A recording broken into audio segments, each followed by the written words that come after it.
वंश न्यूज, दलित पीडित व शोषित जनतेचा खनखनीत आवाज।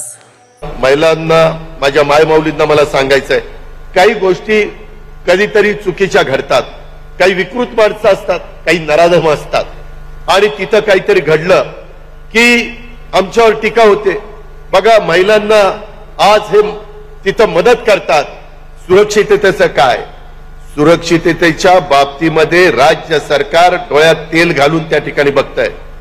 स्वतः गृहमंत्र्यांनी आता पुन्हा 7,500 पोलिसांची भरती त्याची ऑर्डर काढलेली आहे। आज कुठल्याही परिस्थितीत माझा डोंगरी भाग, आदिवासी भाग, सखल भाग, शहरी भाग, ग्रामीण भाग, विदर्भ, मराठवाडा, उत्तर महाराष्ट्र, कोकण, पश्चिम महाराष्ट्र, मुंबई, कुठंच कायदा सुव्यवस्था अडचणीत येता कामा नये याकरता कडक मधले कडक कायदे केले जात आहेत। पण काही नराधम, काही विकृत माणसं काही गोष्टी करतात आणि त्याला या योजनेशी कुठेतरी जोडण्याचा प्रयत्न विरोधक करतात। माझी विरोधकांना पण विनंती आहे, ठीक आहे, राज्यकर्ते अनेक आजपर्यंत होऊन गेले, वेगवेगळ्या घटना अनेकांच्या काळात घडल्या, मी कुठल्याही घटनेचं समर्थन करणारा नाही। जो चुकीचा वागेल त्याला शासन झालंच पाहिजे, तो किती मोठ्या बापाचा असू द्या किंवा किती मोठ्या वशिलाचा असू द्या, त्याची फिकर आम्ही करणार नाही।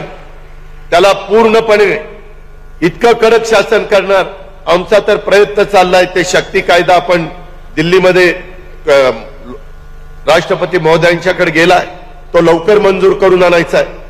माझ्या तर मनात वैयक्तिक आहे की अशा प्रकारची विकृत माणसं ज्यावेळेस आमच्या आई बहिणीला किंवा आमच्या मुलींच्या अंगावर हात टाकतात त्यावेळेस यांना पुन्हा अशा काही कायद्याचा बडगा दाखवला पाहिजे की पुन्हा त्यांना तशा प्रकारचा विचार देखील मनात येता कामा नये।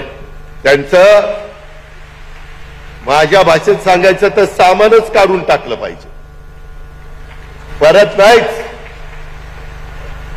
हे केलंच पाहिजे। इतके नालायक काय काय लोक आहेत। युगपुरुष छत्रपती शिवाजी महाराजांनी आपल्याला काय शिकवलंय आणि कशा पद्धतीने आज काही लोक नालायकपणा करतायत। आज कुठं कुठं काही काही घडतंय त्याच्याबद्दल अतिशय कडक आणि ठोस भूमिका या सरकारने स्वीकारलेली आहे। विरोधकांना त्यांच्या पद्धतीनं जे काही विरोध करायचा तो करा, लोकशाहीमध्ये प्रत्येकाला मुभा आहे, त्याबद्दल आम्ही काही बोलणार नाही।